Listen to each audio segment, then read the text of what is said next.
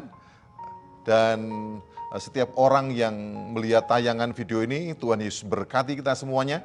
Hari ini kita akan belajar satu kebenaran firman Tuhan tentang panggilan kita sebagai orang percaya untuk memberitakan Injil. Dan tentu saja setiap hal yang kita lakukan selalu kita harus memiliki dasar, memiliki alasan kenapa kita harus melakukannya. Dan saat ini kita akan bersama membaca di dalam Roma pasalnya yang ke-1, ayatnya yang ke-15. Kita melihat di sana bagaimana Rasul Paulus menyatakan demikian.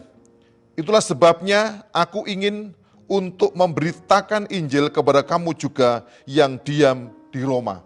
Dia mengatakan itulah sebabnya aku ingin untuk memberitakan Injil kepada kamu yang diam di Roma. Nah, ayat ini merupakan sebuah alasan bagi Rasul Paulus, dasar bagi Rasul Paulus untuk dia memberitakan Injil kepada jemaat-jemaat, kepada orang-orang yang ada di Roma. Dia mengatakan bahwa di dalam ayat 14, aku berhutang kepada orang Yunani maupun kepada orang bukan Yunani, baik kepada orang terpelajar maupun kepada orang tidak terpelajar. Nah, dasar dari Rasul Paulus, alasan dari Rasul Paulus di dalam dia memberitakan Injil adalah bahwa dia merasa seperti dia memiliki utang. Ya, kalau kita berbicara tentang utang, utang itu harus dibayar. Utang berbicara satu tanggung jawab yang harus seseorang kerjakan. Dan ketika Rasul Paulus mengatakan aku berhutang baik kepada orang Yunani maupun kepada orang bukan Yunani, dia seperti menaruh beban di dalam dirinya bahwa itu satu keharusan, satu tanggung jawab yang harus dia lakukan, yaitu memberitakan Injil kepada orang-orang Yunani dan orang-orang bukan Yunani. Ini sebenarnya Rasul Paulus sedang berbicara kepada orang-orang yang saat itu selain orang Yahudi yang belum mendengar berita Injil, dia memiliki beban untuk memberitakan Injil kepada mereka. Nah, ini merupakan sebuah alasan dasar, atau kalau saya katakan semacam motor yang menggerakkan Rasul Paulus untuk dia pergi memberitakan Injil, yaitu dia memiliki beban untuk jiwa-jiwa orang non-Yahudi. Dia memiliki beban. Nah, kata beban inilah yang merupakan hal yang pertama yang harus kita miliki sebagai motor di dalam diri kita untuk kita mengerjakan panggilan kita untuk memberitakan Injil bagi orang lain. Satu kali saya bersama dengan suami istri hamba Tuhan naik di mobil mereka, dan saya perhatikan sepanjang perjalanan itu, istri hamba Tuhan itu setiap kali lihat orang yang ada di depan kendaraan itu, dia selalu berdoa buat orang itu. Setiap kali dia melihat ada orang tukang becak di pinggir jalan, dia berdoa untuk untuk tukang becak itu. Jadi sepanjang perjalanan itu, istrinya itu selalu berdoa untuk orang-orang yang dia lihat. Nah, saya melihat itu semacam beban yang dia miliki. Mengapa dia berdoa untuk orang-orang itu? Dia memiliki beban untuk jiwa-jiwa itu diselamatkan. Dia memiliki kerinduan yang besar untuk jiwa-jiwa itu diselamatkan. Jadi beban. Ketika seseorang melihat anak-anak kecil yang lucu-lucu dan kemudian dia merasa punya belas kasihan kepada anak-anak itu. Nah, beban inilah yang seringkali Tuhan juga menjadikan beban itu sebagai tanda dari panggilan Tuhan untuk kita melakukan sesuatu. Jadi sebagai orang percaya, kita harus memiliki beban itu. Tanpa kita memiliki beban, kita tidak akan tergerak untuk kita melakukan sesuatu. Demikian juga di dalam hal pemberitaan Injil ini, di dalam penginjilan ini, hal yang pertama yang perlu kita miliki adalah beban. Saya punya teman-teman yang pelayanan di pedalaman, ada yang di Kalimantan, ada yang di Papua. Dan ketika saya bertemu dengan mereka, saya bicara dengan mereka, mengapa mereka berani untuk pergi ke tempat-tempat yang terpencil, ke tempat-tempat pedalaman. Satu kata yang mereka katakan kepada saya adalah, mereka terbeban dengan jiwa-jiwa yang ada di situ. Mereka terbeban dengan jiwa-jiwa yang ada di pedalaman itu yang belum mengenal Tuhan. Jadi beban itulah yang mendorong seseorang untuk melakukan tindakan. Demikian juga di dalam penginjilan ini, kita perlu minta kepada Tuhan belas kasihan itu di dalam diri kita. Kita minta kepada Tuhan supaya kita memiliki beban di dalam diri kita, sehingga kita setiap kali kita melihat orang yang belum diselamatkan, kita memiliki kerinduan yang besar untuk orang itu diselamatkan. Jadi ini perlu kita minta kepada Tuhan. Beban itu bisa timbul ketika kita minta kepada Tuhan hati yang mengasihi jiwa-jiwa. Saya pernah baca satu buku tentang misi, dan salah seorang pelaku misi itu dia menceritakan bagaimana sebelum dia pergi pelayanan ke luar negeri, ke bangsa-bangsa, hal yang pertama yang Tuhan taruh dalam hatinya adalah ketika dia melihat peta dunia. Dan ketika dia melihat peta dunia itu, tiba-tiba dia menangis. Dan kemudian dia mulai mengambil peta dunia itu dan dia berdoa. Setiap kali dia berdoa, dia bawa peta dunia itu. Dia sebut bangsa-bangsa yang ada di peta dunia itu. Jadi itu awal mula dia diutus Tuhan pergi untuk memberitakan Injil kepada bangsa-bangsa. Yaitu beban. Jadi beban, Rasul Paulus ini memiliki beban yang besar. Itu menunjukkan betapa dia memiliki sangat mengasihi jiwa-jiwa itu. Jiwa-jiwa yang belum mengenal Tuhan, jiwa-jiwa yang belum diselamatkan. Dia sangat mengasihi mereka sehingga dia mengatakan dia merasa berhutang. Kalau belum memberitakan Injil kepada mereka, dia merasa berhutang. Dia punya tanggung jawab yang besar untuk dia membayar hutangnya itu dengan pergi memberitakan Injil kepada mereka. Jemaat dimanapun kita berada, kita harus minta kepada Tuhan hati yang mengasihi jiwa-jiwa. Kita harus minta kepada Tuhan supaya kita punya beban. Tanpa beban kita tidak akan mungkin melakukan sesuatu. Tanpa beban kita tidak akan mungkin bertindak apa-apa. Dan ini beban harus kita miliki di dalam kehidupan kita. Ini hal yang pertama yang mendasari menjadi alasan pemberitaan Rasul Paulus. Ini yang menggerakkan Rasul Paulus untuk dia pergi memberitakan Injil, yaitu dia memiliki beban. Yang kedua, di dalam ayat 16, Roma pasal 1 ayat 16 mengatakan demikian. Sebab aku mempunyai keyakinan yang kokoh dalam Injil. Karena Injil adalah kekuatan Allah yang menyelamatkan setiap orang yang percaya. Pertama-tama orang Yahudi, tetapi juga orang Yunani. Sebab di dalamnya nyata kebenaran Allah yang bertolak dari iman dan memimpin kepada iman. Seperti ada tertulis, orang benar akan hidup oleh iman. Aku mempunyai keyakinan yang kokoh dalam Injil.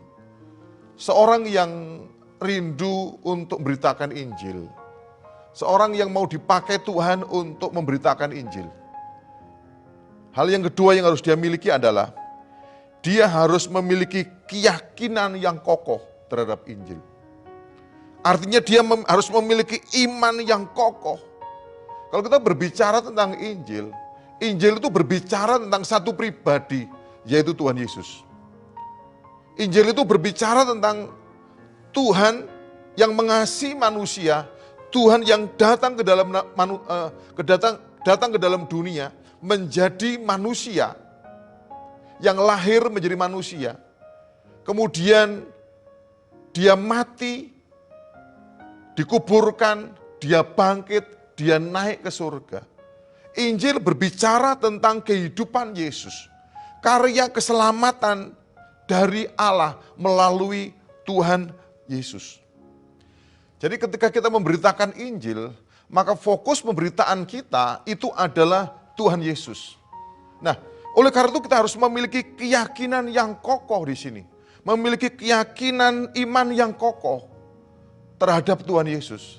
Oleh karena itu, bagaimana kita bisa memiliki keyakinan yang kokoh terhadap Injil atau terhadap Tuhan Yesus ini? Kita harus memiliki pengenalan akan Tuhan. Kita harus mengenal siapa Yesus itu. tanpa kita memiliki pengenalan akan Tuhan Yesus, maka kita tidak akan mungkin berbicara tentang Tuhan Yesus itu apa. Tuhan Yesus itu siapa. Miliki dulu pengenalan akan Tuhan Yesus. Nah, pengenalan ini berbicara tentang bukan pengenalan secara kognitif di dalam otak kita, tetapi pengenalan yang bersumber dari hubungan kita dengan Tuhan. Jadi setiap orang percaya untuk kita bisa memiliki keyakinan yang kokoh, kita harus memiliki pengenalan akan Tuhan. Kita harus memiliki hubungan yang intim dengan Tuhan. Kita harus memiliki hubungan yang dekat dengan Tuhan sehingga kita dapat mengenal Tuhan. Nah, mengenal Tuhan, pengenalan akan Injil itu juga dapat kita lakukan dengan kita membaca firman Tuhan. Sebab firman Tuhan itu, khususnya perjanjian baru, itu berbicara tentang Yesus. Penggenapan tentang Yesus. Pribadi Yesus dapat kita kenali di dalam kitab Injil dan surat-surat yang dibuat oleh Rasul Paulus. Dan kalau kita ingin menjadi saksi Kristus, maka kita harus mengenal siapa Yesus itu. Kemudian bukan hanya mengenal Yesus, tetapi kita juga harus memiliki pengalaman dengan Yesus. Ya, Yesus itu hidup. Walaupun dia sekarang tinggal di surga, tetapi dia adalah Allah yang hidup.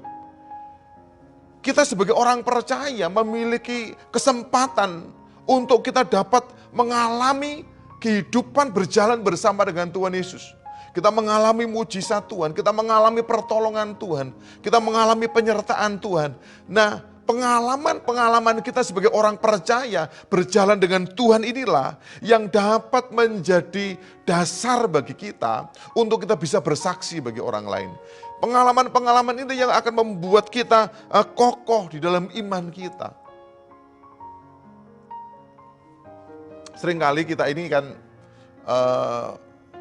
pergi ke makan di satu tempat, mungkin bukan restoran, makan di tempat yang agak terpencil begitu mungkin.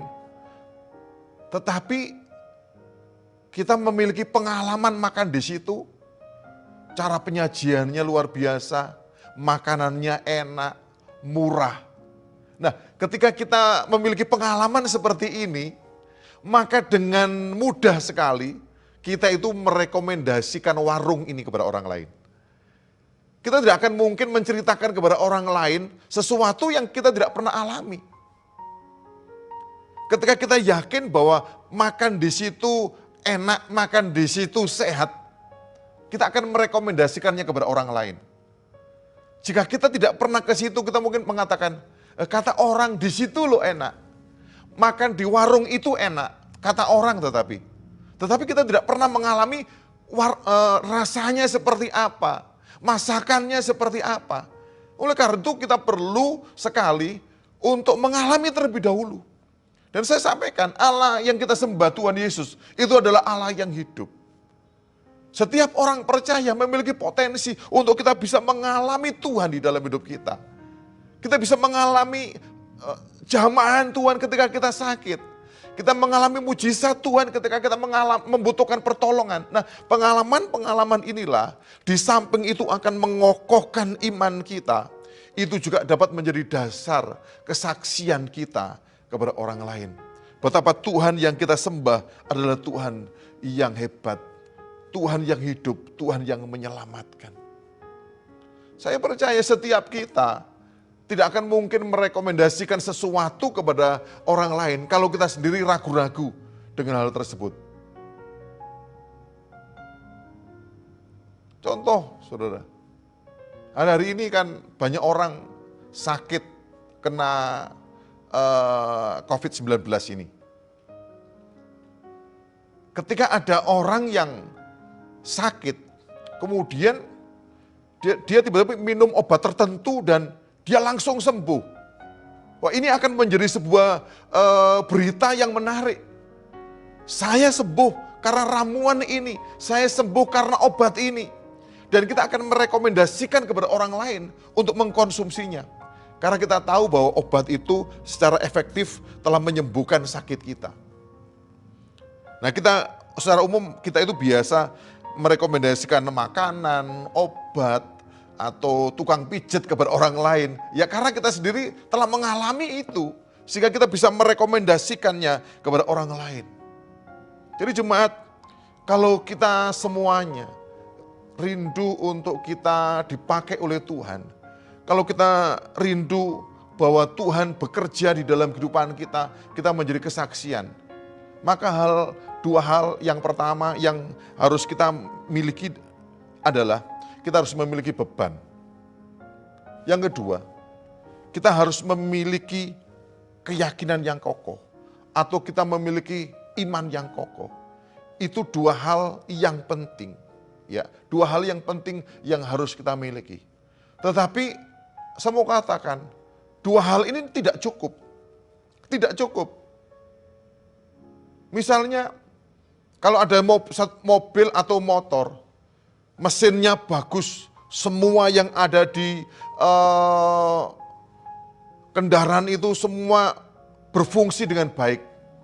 Tetapi jika tidak ada listrik yang menggerakkan, tidak ada listrik yang membuat motor itu bergerak, maka mobil itu tidak akan berfungsi, dia hanya berhenti begitu saja.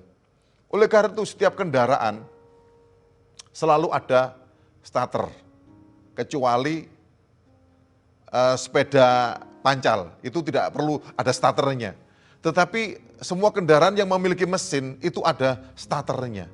Nah, demikian juga di dalam kehidupan kita, beban sudah kita miliki, iman sudah kita miliki.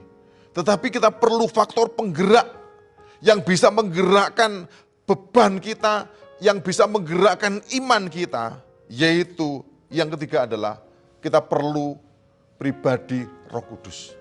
Kita perlu kuasa Roh Kudus yang bekerja di dalam kehidupan kita. Sebab kuasa Roh Kudus itu memiliki fungsi menghidupkan, memiliki fungsi menggerakkan kita. Di dalam Roma 8 ayat 11 dikatakan begini, Roma 8 ayat 11. Dan jika roh Dia yang telah membangkitkan Yesus dari antara orang mati diam di dalam kamu, maka Ia yang telah membangkitkan Kristus Yesus dari antara orang mati akan menghidupkan juga tubuhmu yang fana itu oleh Roh-Nya yang diam di dalam kamu. Disebutkan di sini akan menghidupkan juga tubuhmu yang fana itu oleh Roh-Nya yang diam di dalam kamu. Kata menghidupkan ini bukan hanya berbicara tentang fisik, bahwa kalau kita sudah mati, nanti Roh Kudus itu akan menghidupkan kita kembali. Tetapi saya melihat bahwa ini pekerjaan Roh Kudus di dalam diri orang percaya. Murid-murid sebelum Tuhan utus pergi memberitakan Injil, Tuhan mengatakan kamu harus tinggal di Yerusalem. Sampai kamu diperlengkapi oleh kuasa Allah yang maha tinggi itu. Tuhan melarang murid-murid untuk pergi. Sekalipun mereka memiliki pengalaman berjalan bersama dengan Tuhan Yesus. Mereka punya kesaksian untuk mereka memberitakan tentang Tuhan Yesus. Sekalipun mereka memiliki hati untuk jiwa-jiwa yang belum diselamatkan. Tetapi Tuhan mengatakan kepada mereka, kamu harus tinggal di Yerusalem. Sampai kuasa Roh Kudus itu memperlengkapi kamu. Kuasa Roh Allah memperlengkapi kamu. Gereja Tuhan pada masa kini perlu perlengkapan yang namanya kuasa Roh Kudus. Kita perlu digerakkan oleh Roh Kudus. Kita mungkin bisa bergerak dengan kekuatan kita sendiri. Tetapi firman Tuhan mengatakan, kamu akan menerima kuasa.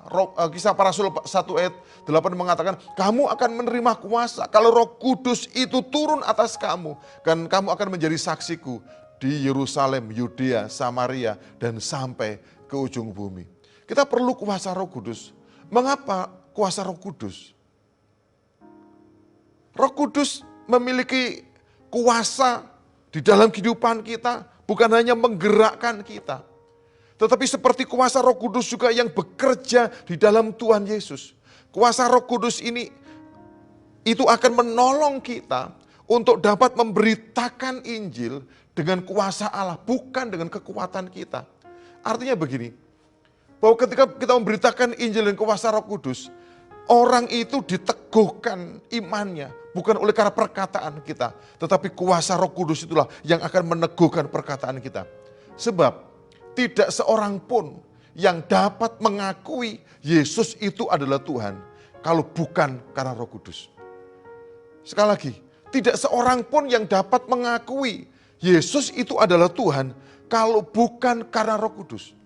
Oleh karena itu, gereja Tuhan harus diperlengkapi dengan kuasa Roh Kudus. Sebab kalau kita memberitakan Yesus, kita memberitakan Injil, supaya orang itu dapat menerima Yesus sebagai Tuhan, itu perlu kuasa Roh Kudus. Hari-hari ini banyak orang yang mendengar tentang Yesus. Ada orang yang membaca kitab Injil, ada orang yang membaca Alkitab, nonton video di YouTube tentang Yesus, tetapi mereka tidak percaya kepada Tuhan Yesus. Mengapa? Karena untuk bisa mengakui Yesus adalah Tuhan, itu hanya oleh Roh Kudus.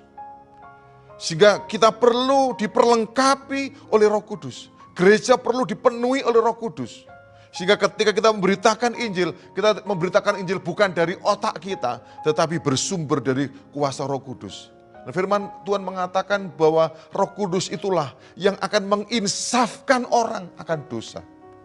Roh Kudus itu akan menginsafkan orang akan dosa. Roh Kudus itu yang membuat orang menyadari akan keadaannya. Roh Kuduslah yang membuat orang menyadari saya ini adalah orang berdosa. Itu adalah pekerjaan Roh Kudus. Oleh karena itu kita harus melibatkan Roh Kudus ini. Dan Roh Kudus ini yang akan menggerakkan kita. Roh Kudus juga bekerja di dalam kehidupan kita, menyertai kita dengan kuasa. Bagaimana kita berdoa untuk orang sakit bisa sembuh? Kita tidak bisa melakukannya kalau itu bukan kuasa Roh Kudus yang bekerja di dalam kehidupan kita. Banyak mujizat-mujizat terjadi di dalam pelayanan hamba-hamba Tuhan. Bahkan bukan hanya hamba Tuhan, jemaat juga dapat melakukan hal yang sama. Berdoa untuk orang sakit disembuhkan. Berdoa untuk orang lumpuh bisa berjalan. Itu bukan karena kita bisa melakukannya. Itu adalah pekerjaan Roh Kudus. Jadi ketika kita ingin hidup kita berbuah bagi Tuhan, hidup kita mempermuliakan nama Tuhan, kita rindu banyak jiwa diselamatkan melalui pelayanan kita. Kita tidak hanya perlu memiliki beban untuk jiwa-jiwa yang belum diselamatkan. Kita bukan hanya perlu memiliki iman yang kokoh di dalam Tuhan, tetapi kita perlu kuasa Roh Kudus di dalam kehidupan kita. Kuasa yang membangkitkan kita, kuasa yang menggerakkan kita. Seperti saya katakan tadi, kendaraan yang memiliki mesin, sekalipun mesinnya bagus, tetapi kalau tidak ada listrik di situ, tidak akan mungkin bisa berjalan. Sekalipun kita itu diperlengkapi dengan pengetahuan yang baik tentang Tuhan Yesus, tetapi kalau kuasa Roh Kudus tidak bekerja di dalam kehidupan kita, maka kita tidak akan dapat menjadi saksi Kristus yang efektif. Oleh karena itu, setiap jemaat Tuhan, dimanapun kita berada, hari ini kita harus membuka hati kita untuk Roh Kudus senantiasa memenuhi kehidupan kita. Allah rindu sekali bekerja di dalam dan melalui kita. Sebenarnya Tuhan bisa datang ke dalam dunia ini dan membuat orang bertobat, membuat orang berbalik dari jalan-jalannya dan kemudian kembali kepada Tuhan. Tuhan bisa melakukannya. Tetapi hari-hari ini kita melihat Tuhan ingin memakai kita. Tuhan ingin bekerja di dalam kita dan melalui kita. Tuhan ingin memakai kita menjadi kawan sekerjanya supaya banyak jiwa yang diselamatkan. Dan Tuhan pakai kita hari-hari ini untuk menjadi alat Tuhan, untuk menjangkau banyak jiwa. Oleh karena itu jemaat kita perlu membuka hati kita. Kita perlu memberikan diri kita untuk dipakai oleh Tuhan. Saya percaya ketika Roh Kudus bekerja di dalam kehidupan kita, sekalipun kita bukan hamba Tuhan, sekalipun kita bukan pendeta, sekalipun kita hanya seorang jemaat, tetapi Tuhan bisa pakai kita. Tuhan bisa pakai saudara. Jadi 3 hal yang perlu kita miliki. Hal yang pertama adalah kita harus memiliki beban. beban terhadap jiwa-jiwa yang belum diselamatkan. Yang kedua yang harus kita miliki adalah kita harus memiliki iman yang kokoh. Kita harus memiliki pengenalan akan Tuhan, pengalaman dengan Tuhan untuk bisa menjadi saksi Kristus yang hidup. Tetapi hal yang ketiga yang dapat menggerakkan itu semua bekerja dengan efektif di dalam kehidupan kita adalah kuasa Roh Kudus. Oleh karena itu biarlah kita hari ini mau membuka hati kita. Hari ini kita mau terbuka kepada Tuhan. Izinkan Tuhan bekerja di dalam kehidupan kita. Dan minta kuasa Roh Kudus untuk senantiasa memenuhi hidup kita. Sehingga kita semuanya dapat dipakai Tuhan menjadi alat Tuhan. Tuhan mau bekerja di dalam kita dan melalui kita. Supaya hidup kita berbuah-buah bagi kemuliaan nama Tuhan. Dan banyak jiwa yang diselamatkan. Tuhan Yesus memberkati kita semuanya. Mari kita akan berdoa untuk firman Tuhan yang telah kita dengarkan bersama-sama pada saat ini. Mari kita berdoa. Bapa di surga, kami mengucap syukur bahwa Tuhan mau menjadikan kami kawan sekerjamu untuk menjangkau jiwa-jiwa yang belum mengenal Engkau. Bersama dengan jemaat Tuhan, bersama dengan hamba-hambamu, kami membuka hati kami untuk Roh Kudus bekerja di dalam kehidupan kami. Kami minta belas kasihan Tuhan atas kami. Kami minta belas kasihan Tuhan memenuhi kami. Sehingga kami boleh terbeban dengan jiwa-jiwa, dengan anak-anak, dengan keluarga, dengan suami istri, dengan orang-orang yang belum mengenal Engkau. Berikan kepada kami hati-Mu, hati yang mengasihi jiwa-jiwa. Berikan kepada kami hati yang terbeban untuk jiwa-jiwa yang belum diselamatkan, jiwa-jiwa yang sedang berjalan menuju kebinasaan tanpa Kristus. Tuhan, celikkan mata kami juga supaya kami bertumbuh dalam pengenalan akan Engkau. Bahwa setiap kami untuk kami mengalami Engkau secara pribadi. Bahwa setiap jemaat-Mu untuk kami boleh mengalami Engkau, mengalami kuasa-Mu, mengalami kasih-Mu, mengalami mujizat-Mu, mengalami pertolongan-Mu, mengalami penyertaan-Mu di dalam hidup kami. Supaya iman kami semakin diperkokoh, iman kami semakin kuat di dalam Engkau ya Tuhan. Sehingga kami boleh menjadi saksi-saksi Kristus dimanapun kami berada. Terlebih saat ini juga ya Tuhan, kami perlu Roh Kudus. Penuhi kami dengan kuasa Roh Kudus. Penuhi kami dengan kuasa-Mu ya Tuhan. Supaya oleh pertolongan Roh Kuduslah kami dimampukan oleh Tuhan.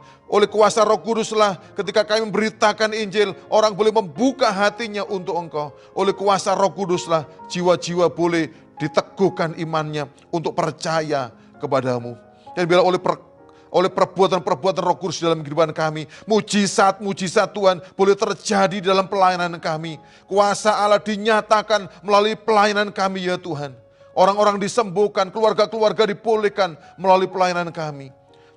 Tetapi bukan oleh kuat dan gagah kami, tetapi semua terjadi oleh karena pertolongan Roh Kudus atas setiap kami. Terima kasih Tuhan Yesus. Terima kasih Roh Kudus. Tuhan menyertai penggembalaan, pelayanan di GBI Kunci Daud. Tuhan berkati hamba-hamba-Mu di tempat ini. Dan seluruh jemaat Tuhan, Tuhan akan pakai mereka. Biar nama Tuhan dipermuliakan melalui kehidupan mereka. Terima kasih Bapa, terima kasih. Hormat, pujian, kemuliaan bagi-Mu. Di dalam nama Tuhan Yesus. Haleluya. Amin. Tuhan memberkati seluruh jemaat Tuhan dimanapun mereka berada. Khususnya GBI Kunci Daud dan hamba-hamba Tuhan yang Tuhan percayakan melayani di tempat ini. Kasih karunia-Mu bertambah-tambah atas mereka. Hikmat-Mu menyertai mereka. Berkat-Mu dicurahkan atas mereka. Jemaat yang dikasihi Allah, terimalah berkat yang baru, berkat yang utuh, berkat yang sempurna, yang datangnya dari Allah Bapa. Kasih karunia dari Tuhan Yesus Kristus yang menyelamatkan, yang menguatkan, yang mengokohkan engkau. Kuasa Roh Kudus, damai sejahteranya dan mujizatnya akan menyertai engkau, akan memenuhi hidupmu dari sekarang ini sampai selama-lamanya. Di dalam nama Tuhan Yesus, haleluya, amin. Haleluya, kita sudah mendengarkan firman Tuhan yang menguatkan hidup kita. Kita percaya yang lebih terutama adalah kita menjadi berkat dan pelaku-pelaku firman. Saatnya kita akan memberikan persembahan yang terbaik bagi Tuhan Yesus. Siapkan persembahan Bapak Ibu semua yang ada di rumah. Mari kita satu di dalam doa. Kami mengucap syukur Tuhan untuk firman-Mu yang luar biasa. Kau berkati hamba-Mu yang telah menyampaikan isi hati-Mu Tuhan. Kami percaya kami sudah diberkati, kami menjadi pelaku-pelaku firman untuk berkenan, untuk hormat dan kemuliaan nama Tuhan. Terima kasih Tuhan Yesus, saatnya kami akan memberi. Engkau berkati pekerjaan kami, memberkati keluarga kami, memberkati orang tua kami, apapun yang kami perbuat. Tuhan Yesus berkati. Terima kasih Tuhan, hanya di dalam nama-Mu kami sudah bersuka cita memberi kepada Engkau. Haleluya. Amin. Terima kasih Bapak Pendeta Sumai Adi atas pelayanannya. Tuhan Yesus memberkati. Dan mari hadir dalam doa malam GBI Kunci Daud, Selasa 18 Agustus bersama Bapak Gion Siswanto. Mari pria Kunci Daud berfellowship dalam KDMC Jumat 21 Agustus. Dan mari kembali hadir dalam ibadah raya Minggu 23 Agustus bersama Bapak Gembala Ardian Herafandi. Selamat ulang tahun Ibu Nana 12 Agustus, Om Alun 15 Agustus, dan wedding anniversary Bapak Gembala dan Ibu Gembala Ardian dan Ibu Irin. Demikian informasi sepekan. Tuhan Yesus memberkati.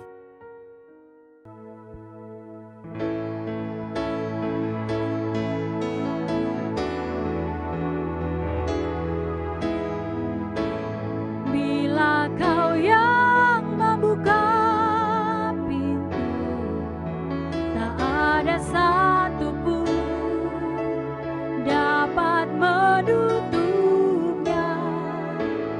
Bila Kau yang mengangkat aku, tiada yang dapat merendahkanku.